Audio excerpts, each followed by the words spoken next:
പ്രിയപ്പെട്ടവരെ, നമസ്തേ. ഇന്ത്യയിലെ ജാതി സമ്പ്രദായത്തിന് ചരിത്രപരമായും സാമൂഹ്യപരമായും വേരുകളുണ്ട് എന്ന് കഴിഞ്ഞ ലക്കത്തിൽ ഞാൻ സൂചിപ്പിക്കുകയുണ്ടായി. അതിൻ്റെ കാരണങ്ങൾ എന്തൊക്കെയാണ് എന്നാണ് കഴിഞ്ഞ ലക്കത്തിൽ നമ്മൾ ചർച്ച ചെയ്തത്. നിങ്ങളുടെ ഓർമ്മ പുതുക്കാനായി ഞാൻ പറഞ്ഞ കാര്യങ്ങൾ ഒന്ന് ക്രോഡീകരിക്കട്ടെ. ഒന്നാമതായി പറഞ്ഞത്, നമ്മുടെ ജാതി സമ്പ്രദായത്തിന് ചരിത്രപരമായ ഒരു തുടക്കമുണ്ടായിട്ടുണ്ട്. സമൂഹത്തെ തൊഴിലിൻ്റെ അടിസ്ഥാനത്തിൽ 4 തരംതിരിച്ച വർണ്ണ സമ്പ്രദായത്തിലാണ് ഇതിൻ്റെ തുടക്കം. രണ്ടാമത് പറഞ്ഞത്, ഈ ജാതി സമ്പ്രദായത്തിന് ഒരു മതപരമായ നീതീകരണമുണ്ടായിരുന്നു, അല്ലേ? കാലക്രമേണ മതഗ്രന്ഥങ്ങളും വ്യാഖ്യാനങ്ങളും ജാതി സമ്പ്രദായത്തെ നീതീകരിച്ചു പോന്നു. അതാണ് അത് തുടരാനുള്ള മറ്റൊരു കാരണം. മൂന്നാമത് പറഞ്ഞത് കൊളോണിയൽ ഇൻഫ്ലുവൻസിനെ കുറിച്ചായിരുന്നു. ബ്രിട്ടീഷ് കൊളോണിയലിസത്തിൻ്റെ സ്വാധീനം, തങ്ങളുടെ അധികാരത്തെ ശക്തിപ്പെടുത്താൻ വേണ്ടി ബ്രിട്ടീഷ് കൊളോണിയലിസം ജാതി വ്യവസ്ഥയെ ദുരുപയോഗപ്പെടുത്തി എന്നും ഞാൻ പറയുകയുണ്ടായി. നാലാമത് പറഞ്ഞത്, നമ്മുടെ സാമൂഹ്യ സാമ്പത്തിക ഘടകങ്ങൾ, വിഭവങ്ങൾ, വിദ്യാഭ്യാസം, തൊഴിൽ എന്നിവ ലഭിക്കാൻ ജാതി ഉപയോഗിച്ചതിലൂടെ സമൂഹത്തിൽ സാമ്പത്തിക ഉച്ചനീചത്വങ്ങൾ ഉണ്ടായി എന്ന് പറയുകയുണ്ടായി. അഞ്ചാമത് ഞാൻ ചൂണ്ടിക്കാണിച്ചത് വിദ്യാഭ്യാസത്തിൻ്റെ പോരായ്മ, അല്ലെങ്കിൽ അതിൻ്റെ അഭാവം തന്നെയായിരുന്നു. അധകൃത വർഗത്തിന് വിദ്യാഭ്യാസം നിഷേധിച്ചപ്പോൾ അവർ ജാതി സമ്പ്രദായത്തെ അംഗീകരിക്കാൻ അവർ ബാധ്യസ്ഥരായി. രാഷ്ട്രീയ കൃത്രിമത്വമായിരുന്നു, പൊളിറ്റിക്കൽ മാനിപ്പുലേഷൻ. രാഷ്ട്രീയ മുതലെടുപ്പിന് വേണ്ടി ജാതി സമ്പ്രദായം നിലനിർത്താൻ രാഷ്ട്രീയ പാർട്ടികൾ മത്സരിച്ചു. ജാതി സമ്പ്രദായത്തെ നേരിടാൻ ഒരു ബഹുമുഖ സമീപനം, മൾട്ടി ഫേസറ്റഡ് അപ്രോച്ച് വേണമെന്ന് കഴിഞ്ഞ ലക്കത്തിൽ ഞാൻ പറയുകയുണ്ടായി. വിദ്യാഭ്യാസം, സാമ്പത്തിക ശാക്തീകരണം, എക്കണോമിക് എംപവർമെൻറ്റ്, സമത്വവും സാമൂഹ്യ നീതിയും ഉറപ്പാക്കുന്ന നീതിന്യായ വ്യവസ്ഥ, ഇതെല്ലാം അതിൻ്റെ അവിഭാജ്യ ഘടകങ്ങളാകണം എന്നും ഞാൻ സൂചിപ്പിച്ചിരുന്നു. ഇന്ന് നമ്മൾ ചർച്ച ചെയ്യാൻ പോകുന്നത്, ഇതൊക്കെ നടപ്പിലാക്കാൻ വേണ്ടി എന്തെല്ലാം പ്രാക്ടിക്കലി നമ്മൾ എന്തൊക്കെ ചെയ്യണമെന്നുള്ളതാണ്. കാരണം നമ്മൾ ഈ വിഷയത്തെക്കുറിച്ച് നമ്മൾ ചർച്ച ചെയ്യുമ്പോൾ അതിൻ്റെ കാര്യകാരണങ്ങൾ ചൂണ്ടിക്കാണിക്കുന്നതോടൊപ്പം ആ പ്രശ്നം പരിഹരിക്കാൻ വേണ്ട നടപടികൾ എന്തൊക്കെയാണ് എന്നുകൂടി പറയേണ്ടതായിട്ടുണ്ടല്ലോ. അതാണ് ഇന്ന് ഞാൻ ഊന്നിപ്പറയാൻ ശ്രമിക്കുന്നത്. നിങ്ങൾ ഓർക്കുന്നുണ്ടോ, രോഹിത് വെമുല എന്ന വിദ്യാർത്ഥിയെ ജാതി കൊണ്ട് ദളിത് വിഭാഗത്തിൽ ഉൾപ്പെട്ടു എന്നതിൻ്റെ പേരിൽ അതിസമർത്ഥനായിരുന്ന ആ വിദ്യാർത്ഥി തൻ്റെ ജീവിതം അവസാനിപ്പിച്ചപ്പോൾ ലോകം കണ്ട ഏറ്റവും വലിയ ജനാധിപത്യ രാജ്യത്തിൻ്റെ സാമൂഹികമായ നിലവാരമില്ലായ്മയാണ് ലോകം തിരിച്ചറിഞ്ഞത്. ജാതി പാമ്പുകൾ കെട്ടുപിണഞ്ഞു കിടക്കുന്ന ഈ കാലഘട്ടത്തിൽ യൂണിവേഴ്സിറ്റികളിൽ ദളിത് വിദ്യാർത്ഥികൾ ജാതിയുടെ പേരിൽ പീഡിപ്പിക്കപ്പെടുമ്പോൾ, അധ്യാപകർ തന്നെ അവർക്ക് അവകാശപ്പെട്ട മാർക്കും സ്റ്റൈപ്പൻഡും ഒക്കെ തടഞ്ഞു വയ്ക്കുമ്പോൾ, ലൈബ്രറികളിലും പൊതു ഇടങ്ങളിലും അവർ പകൽ വെളിച്ചത്തിൽ അപമാനിക്കപ്പെടുമ്പോൾ ജാതിവേദികളുടെ ആഴം കൂടുകയാണ് ചെയ്യുന്നത്. രോഹിത് മരിച്ചതിനെ തുടർന്ന് ഇന്ത്യ ആകെ കത്തിപ്പടർന്ന സമരങ്ങൾ നാം കണ്ടുവെങ്കിലും കാര്യങ്ങൾ ഇപ്പോഴും പഴയപടി തന്നെ അവശേഷിക്കുന്നു. അതേ സമയത്ത് തന്നെ പ്രശസ്തമായ പല ഇന്ത്യൻ സർവകലാശാലകളിലും അധ്യാപകർ ജാതിയുടെ പേരിൽ ഒറ്റപ്പെടുന്ന വാർത്തകളും പുറത്തു വന്നിരുന്നു. സ്റ്റാഫ് റൂമുകളിൽ കളിയാക്കലുകൾ നേരിടുന്നതിൻ്റെയും അർഹമായ പ്രമോഷനുകൾ നിഷേധിക്കപ്പെടുന്നതിൻ്റെയും കഥകൾ നവമാധ്യമങ്ങൾ വഴി പുറത്തു വന്നപ്പോൾ ജാതി ചിന്തകൾ ഒരു പരിഷ്കൃത സമൂഹത്തിനെ എത്രത്തോളം ജീർണിപ്പിച്ചു എന്ന് ആധുനിക ഇന്ത്യ തിരിച്ചറിയുകയായിരുന്നു. ഇന്ത്യൻ ജാതി വ്യവസ്ഥ പിന്തുടരുന്ന പല സമ്പ്രദായങ്ങളും കർശനമായ ആചാരങ്ങളുടെയും നിയമങ്ങളുടെയും പേരിലാണ് അറിയപ്പെടുന്നത്. സമൂഹത്തിൽ തെറ്റായ രീതിയിൽ നടപ്പിലാക്കപ്പെടുന്ന എന്തിലും ആചാരങ്ങളുടെ പേർ ചാർത്തപ്പെട്ടാൽ നിയമത്തിനു പോലും അതിനെ തൊടാൻ സാധിക്കാത്ത വിധം അവയൊക്കെ സംരക്ഷിക്കപ്പെടുക തന്നെ ചെയ്യും. വ്യത്യസ്ത ജാതികൾക്കിടയിൽ അടിസ്ഥാന അവകാശങ്ങൾ നിഷേധിക്കുന്നതിന് പോലും ഇത്തരം ആചാരങ്ങളുടെ പിന്തുണ പലപ്പോഴും ജാതി വ്യവസ്ഥയ്ക്ക് ലഭ്യമാകുന്നുണ്ട്. എല്ലാ മനുഷ്യരെയും തുല്യരായി കാണുന്ന ഒരു ഭരണഘടന നമ്മുടെ നാട്ടിൽ നിലനിൽക്കുമ്പോൾ പോലും ജാതിയുടെയും ആചാരങ്ങളുടെയും പേരിൽ അസമത്വം നിറഞ്ഞ ഒരു സമൂഹത്തിൻ്റെ സൃഷ്ടിയാണ് ഉണ്ടായിട്ടുള്ളത്. അസാധാരണമായ കഴിവുകൾ ഉണ്ടായിരുന്ന മനുഷ്യർ ഏറെ ജനിച്ചു വീണിട്ട് പോലും ചില ജാതികൾ സമൂഹത്തിൻ്റെ മുൻനിരയിൽ നിന്നും അതിക്രൂരമായി പിന്തള്ളപ്പെട്ടു. പല സമൂഹങ്ങളും ഇന്നും ഇത്തരം ദുരന്തങ്ങളുടെ ബാക്കി പത്രങ്ങളായി നിലനിൽക്കുന്നുണ്ട്. ദാരിദ്ര്യവും പട്ടിണിയും ദുരിതങ്ങളും മാത്രമാണ് ആ സമൂഹങ്ങൾക്ക് ലഭ്യമായിട്ടുള്ളത്. അത്തരത്തിലുള്ള ഒരു അവസ്ഥയിലേക്ക് അവയെ തള്ളിവിട്ടത് ജാതീയമായ വേർതിരിവുകൾ മാത്രമാണ് എന്ന് തിരിച്ചറിയുമ്പോഴാണ് സമൂഹഘടനയിൽ എത്രത്തോളം അപകടകരമായ മാറ്റമാണ് ജാതി സമ്പ്രദായം വരുത്തി വച്ചിരിക്കുന്നത് എന്ന് മനസ്സിലാക്കാൻ സാധിക്കുന്നത്.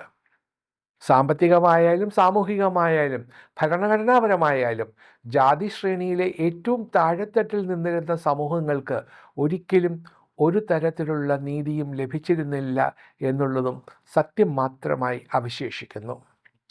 തൊട്ടുകൂടായ്മ എന്ന ദുരാചാരത്തിന് 1950കളിൽ ഭരണഘടനാപരമായ വിലക്ക് ഇന്ത്യൻ നിയമസംഹിത ഏർപ്പെടുത്തിയിട്ടുണ്ടെങ്കിലും ഇന്ത്യയുടെ ഗ്രാമാന്തരങ്ങളിലും നഗരഹൃദയങ്ങളിലും പുഴുക്കളെപ്പോലെ ജീവിക്കുന്ന സാധാരണ ദളിത് മനുഷ്യർ തൊട്ടുകൂടായ്മയുടെ തീച്ചൂട് ഇന്നും ഏറ്റുവാങ്ങുന്നുണ്ട്.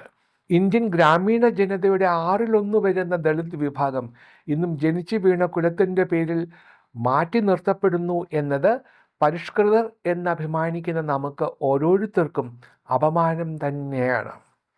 തൊട്ടുകൂടായ്മയുടെ വ്യത്യസ്ത മാനങ്ങൾ പുരാതന കാലത്തെന്ന പോലെ ഇന്നും നിലനിൽക്കുന്ന ഒട്ടനവധി ഗ്രാമങ്ങൾ ഉത്തരേന്ത്യയിലും ദക്ഷിണേന്ത്യയിലും ഞാൻ കണ്ടിട്ടുണ്ട്.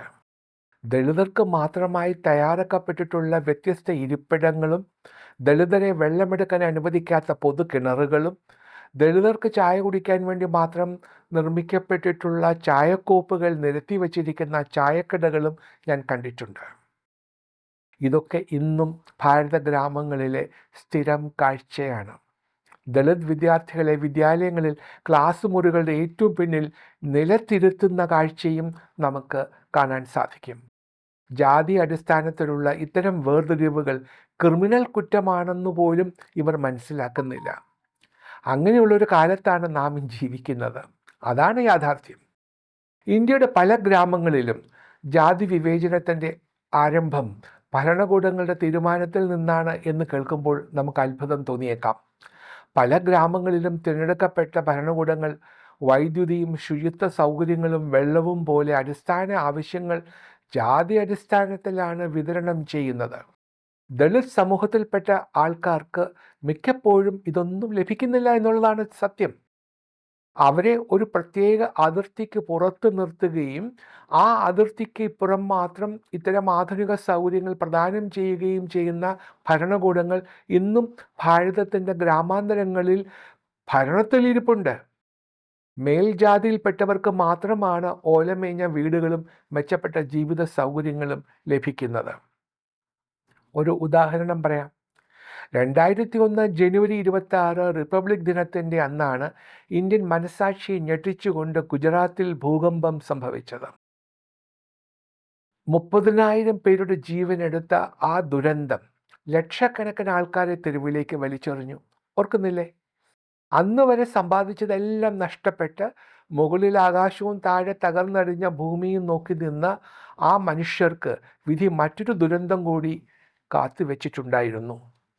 പ്രകൃതി നൽകിയ ദുരന്തത്തേക്കാൾ ലാത്തൂരിലെ ജനത വേദനിച്ചത് മനുഷ്യർ സമ്മാനിച്ച വേർതിരിവിൻ്റെ പേരിലായിരിക്കും.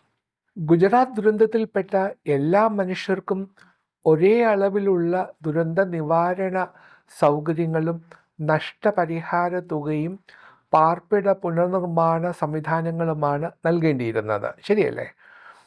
ഉത്തരവാദിത്വമുള്ള ഏതൊരു ഭരണകൂടവും അതുമാത്രമേ ചെയ്യുകയുള്ളൂ. എന്നാൽ ആഴ്ചകൾക്കിപ്പുറം ഗുജറാത്ത് ഭൂകമ്പ ബാധിത പ്രദേശങ്ങളിലെ മനുഷ്യരുടെ ജീവിതം എങ്ങനെ മുന്നോട്ട് പോകുന്നു എന്നറിയാൻ മനുഷ്യാവകാശ പ്രവർത്തകർ ശ്രമിച്ചു. അവർ ഞെട്ടലോടെ ഒരു സത്യം തിരിച്ചറിഞ്ഞു. ദുരന്തബാധിതരെ പുനരധിവസിപ്പിച്ച പ്രദേശങ്ങളിൽ ഉന്നത കുലജാതരായ ഹിന്ദുക്കൾക്ക് എല്ലാ സൗകര്യങ്ങളും ഭരണകൂടം ഉറപ്പ് ചെയ്തു.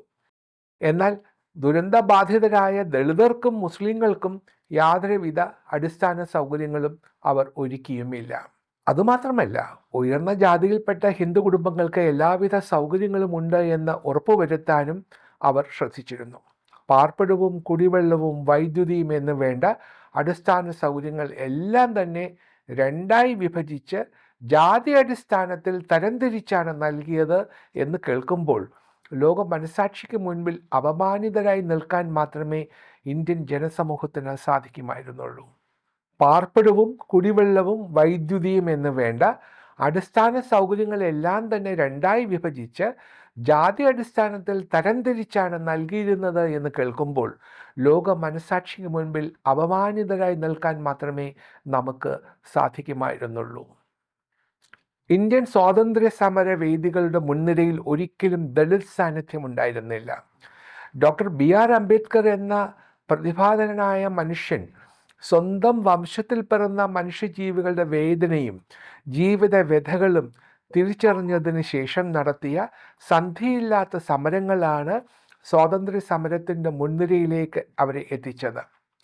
ദളിത് വനിതകൾക്കും വിദ്യാർത്ഥികൾക്കും വിദ്യാഭ്യാസം നേടിക്കൊടുക്കുന്നതിന് സാധിച്ചത് ജ്യോതിറാവു ഫുലെയെ പോലെയുള്ള വ്യക്തികൾ നയിച്ച സമര പോരാട്ടങ്ങളാണ്. നവോത്ഥാനത്തിൻ്റെ നാൾ വഴികളിൽ നമ്മുടെ കൊച്ചു കേരളവും നൽകിയ സംഭാവനകൾ ചെറുതല്ല. ശ്രീനാരായണ ഗുരുവും അയ്യങ്കാളിയും വൈകുണ്ഠരും തെളിയിച്ച വഴികളിലൂടെയാണ് പിൽക്കാല നവോത്ഥാന നായകന്മാരൊക്കെ നടന്നു നീങ്ങിയത്. അവർ കാണിച്ച വഴികൾ ഒരു പരിധിവരെയെങ്കിലും ശരിയായ ദിശയിലായിരുന്നതുകൊണ്ടാണ് നമ്മുടെ നാട്ടിൽ പ്രത്യക്ഷത്തിലെങ്കിലും ജാതിക്കോമരങ്ങളുടെ അഴിഞ്ഞാട്ടം അവസാനിച്ചത്. ഇന്ത്യൻ ഭരണഘടനയുടെ ആർട്ടിക്കിൾ 14 അനുസരിച്ച് ഇന്ത്യക്കാരനായ ഒരു വ്യക്തിക്കും ഒരു സാഹചര്യത്തിലും തുല്യത നിഷേധിക്കപ്പെടാൻ പാടുള്ളതല്ല. ഇന്ത്യൻ പൗരനായ ഏതൊരു വ്യക്തിക്കും ഇന്ത്യയിലെ ഏതൊരു പ്രദേശത്തും തുല്യ നിയമവും തുല്യ നീതിയും ലഭിക്കണമെന്ന് ഇന്ത്യൻ ഭരണഘടന വിഭാവനം ചെയ്യുന്നു. ആർട്ടിക്കിൾ 15 പ്രകാരം ഒരു മനുഷ്യനെയും ജാതിയുടെയോ മതത്തിൻ്റെയോ വർഗത്തിൻ്റെയോ വർണ്ണത്തിൻ്റെയോ ലിംഗത്തിൻ്റെയോ പ്രദേശത്തിൻ്റെയോ പേരിൽ വ്യത്യസ്ത നീതി നൽകി മാറ്റി നിർത്താൻ പാടുള്ളതല്ല. ആർട്ടിക്കിൾ 17 പ്രകാരം തൊട്ടുകൂടായ്മ എന്നത് ഇന്ത്യൻ ഭരണഘടനാ പ്രകാരം അനുവദനീയമല്ല. ആ ദുരാചാരം ഏത് രൂപത്തിലായാലും അത് തുടരുവാൻ ഇന്ത്യൻ ഭരണഘടന അനുവദിക്കുന്നില്ല. 1955 പൗരാവകാശ സംരക്ഷണ നിയമം അതാണ് തൊട്ടുകൂടായ്മയുടെ കാര്യത്തിൽ നിലവിൽ വന്ന ആദ്യത്തെ ആക്ട്. അയിത്തം എന്ന ആശയം ഏത് രൂപത്തിലും ഭാവത്തിലും പ്രയോഗത്തിൽ കൊണ്ടുവരുന്നത് ശിക്ഷാർഹമായ കുറ്റമായി ഇന്ത്യൻ ഭരണഘടന വിലയിരുത്തുന്നു. 1989 ഇന്ത്യ ഗവൺമെൻറ് പാസ്സാക്കിയ പട്ടികജാതി പട്ടികവർഗ അതിക്രമങ്ങൾ നിയമപ്രകാരം പട്ടികജാതിക്കാരുടെ മേൽ ഏതു തരത്തിലുള്ള വിവേചനങ്ങൾ അടിച്ചേൽപ്പിക്കുന്നതും ക്രിമിനൽ കുറ്റമായി കണക്കാക്കുന്നു.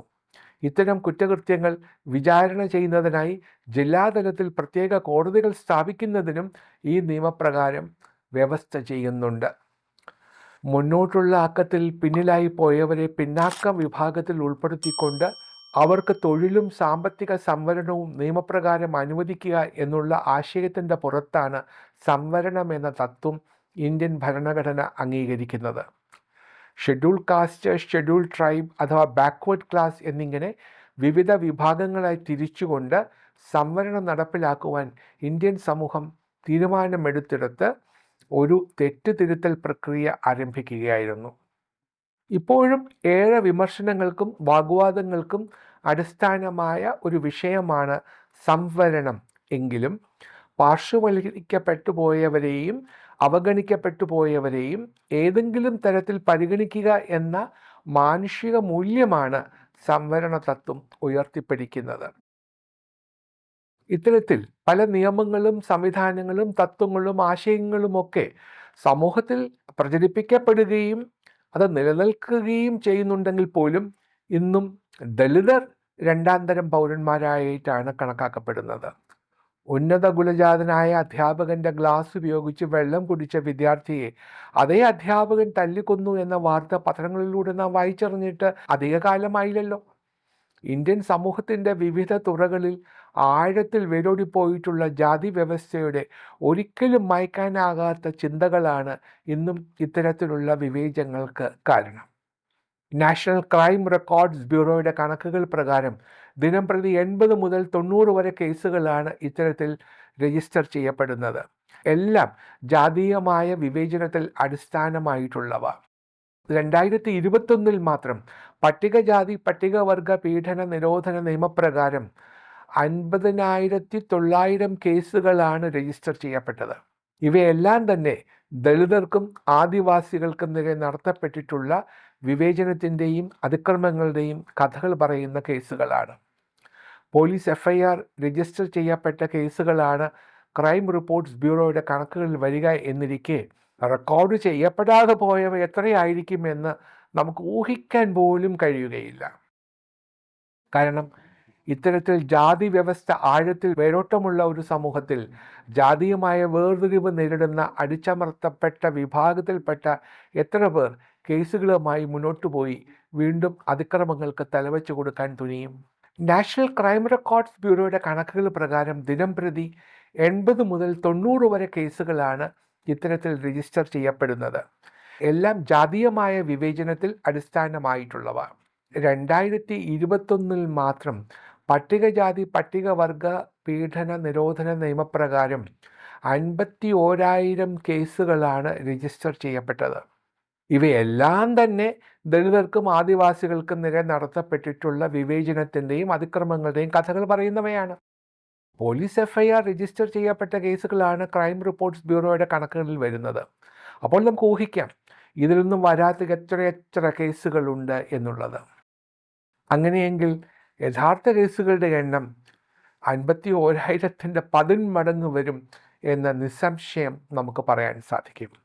ജാതി പിശാചിനെ ഉന്മൂലനാശം ചെയ്യാൻ ഒരു മൾട്ടി ഫേസറ്റഡ് അപ്രോച്ച് തന്നെ വേണം. ഇതാണ് ഞാൻ കഴിഞ്ഞ ലക്കത്തിൽ സൂചിപ്പിച്ചത്. അതിനു വേണ്ടി ചെയ്യേണ്ടുന്ന കാര്യങ്ങൾ എന്തൊക്കെ എന്ന് ഞാൻ സൂചിപ്പിക്കട്ടെ. ഇത് ഞാൻ പറയാൻ പോകുന്നതിൽ മിക്കവാറും എല്ലാം തന്നെ ഇന്ത്യയിൽ നടന്നുകൊണ്ടിരിക്കുന്ന കാര്യങ്ങൾ തന്നെയാണ്. അതുകൊണ്ട് തന്നെ ഞാൻ പറയുന്ന കാര്യങ്ങളിൽ ഒരു പുതുമയും ഞാൻ അവകാശപ്പെടുന്നില്ല. ഒന്ന്, education and awareness. We need to promote inclusive education. Ensure that educational curricula include teachings on equality, human rights, and harmful effects of casteism. സാമൂഹ്യ സാമ്പത്തിക സമത്വം, മനുഷ്യാവകാശങ്ങൾ എന്നിവ സ്കൂൾ കരിക്കുലത്തിൽ ഉൾപ്പെട്ടിരിക്കണം. 2, public awareness campaigns. We need to use media and community programs to raise awareness about the negative impact of caste discrimination and the importance of social harmony. ജാതി വിവേചനം സമൂഹത്തിലുണ്ടാക്കുന്ന ആഴമേറിയ മുറിവുകളെക്കുറിച്ചും അത് സമൂഹത്തിലുണ്ടാക്കുന്ന ഉച്ചനീചത്വങ്ങളെക്കുറിച്ചും ജനങ്ങളെ ബോധവാന്മാരാക്കണം. ഇനി വേണ്ടുന്നത് എന്താ? എക്കണോമിക് എംപവർമെൻ്റ് ആണ്. We need to provide equal opportunities.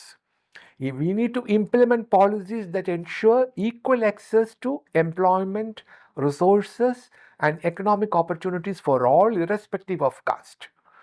വിദ്യാഭ്യാസം, വിഭവങ്ങൾ, തൊഴിൽ തുടങ്ങി എല്ലാ മേഖലകളിലും തുല്യാവകാശങ്ങൾ എല്ലാവർക്കും ഉറപ്പാക്കുക. ഇനി വേണ്ടത് എന്താ? We need to support entrepreneurship. Encourage and support small businesses and entrepreneurial ventures among marginalized communities through financial aid and training programs. പാർശ്വവൽക്കരിക്കപ്പെട്ടവർക്ക് തൊഴിൽ നൽകാനായി ചെറുകിട വ്യവസായങ്ങൾ തുടങ്ങുക, അതിനുവേണ്ട സാമ്പത്തിക സഹായവും പരിശീലനവും കൊടുക്കുക. ഇതും ഇന്ത്യയിൽ നടന്നു വരുന്ന കാര്യം തന്നെയാണ്. ഇനി വേണ്ടുന്നത് ലീഗൽ റിഫോംസ് ആണ്, നിയമപരിഷ്കാരങ്ങൾ. We need to strengthen anti-discrimination laws, enforce and strengthen existing laws against caste-based discrimination, and ensure swift justice for victims. ജാതി അടിസ്ഥാനത്തിലുള്ള വിവേചനം അവസാനിപ്പിച്ച് ഇരകൾക്ക് നീതിയും ന്യായവും ഉറപ്പാക്കാനുള്ള നിയമവ്യവസ്ഥ ശക്തിപ്പെടുത്തുക. അതിന് വിദ്യാഭ്യാസ, തൊഴിൽ മേഖലകളിൽ അധകൃത വർഗത്തിൽപ്പെട്ടവർക്ക് പ്രാധാന്യം ഉറപ്പാക്കുന്ന പരിപാടികൾ ശക്തമായി തുടരുക. ഇനി വേണ്ടുന്നത് political will and leadership. We need to promote inclusive governance, ensure that political leaders and policymakers prioritize the eradication of casteism and work towards inclusive governance. രാഷ്ട്രീയ നേതാക്കളും നയരൂപകർത്താക്കളും ജാതി വ്യവസ്ഥയെ ഉന്മൂലനം ചെയ്യാനുള്ള പരിപാടികൾ ആവിഷ്കരിക്കുന്നു എന്ന് ഉറപ്പാക്കുക. പിന്നെ ഈ ലീഡേഴ്സിനെയൊക്കെ അക്കൗണ്ടബിൾ ആക്കണം. We need to hold leaders accountable. ജാതി വ്യവസ്ഥയെ ചൂഷണം ചെയ്യുന്ന രാഷ്ട്രീയ നേതാക്കൾക്കെതിരെ ശക്തമായ നടപടികൾ എടുക്കുക. എനിക്കറിയാം നിങ്ങൾ പറയുന്നത് ഇതൊക്കെ വല്ല നടക്കുന്ന കാര്യമാണോ എന്നായിരിക്കും നിങ്ങൾ പറയുന്നത്. 7, സോഷ്യൽ ഇൻ്റഗ്രേഷൻ, സാമൂഹിക ഏകീകരണം. അതിന് വിവിധ ജാതികളെ ഒരുമിപ്പിച്ച് നടത്തുന്ന പരിപാടികൾ ആവിഷ്കരിക്കുക, മിശ്ര വിവാഹങ്ങൾ പ്രോത്സാഹിപ്പിക്കുക എന്നിവയൊക്കെ അതിൽ ഉൾപ്പെടും. സാമൂഹ്യ നീതിയും ജാതി സമത്വവും ഉറപ്പാക്കുന്ന സാമൂഹിക സംഘടനകൾ താഴെത്തട്ടിൽ ഉണ്ടാകണം. പിന്നെ പാർശ്വവൽക്കരിക്കപ്പെട്ടവരുടെ നേതാക്കന്മാർക്ക് അവരുടെ അവകാശങ്ങൾക്ക് വേണ്ടി പോരാടാനുള്ള ശക്തി നാം പകർന്നു കൊടുക്കണം. കൾച്ചറൽ ചേഞ്ച്, ഒരു സാംസ്കാരിക മാറ്റമുണ്ടാവണം.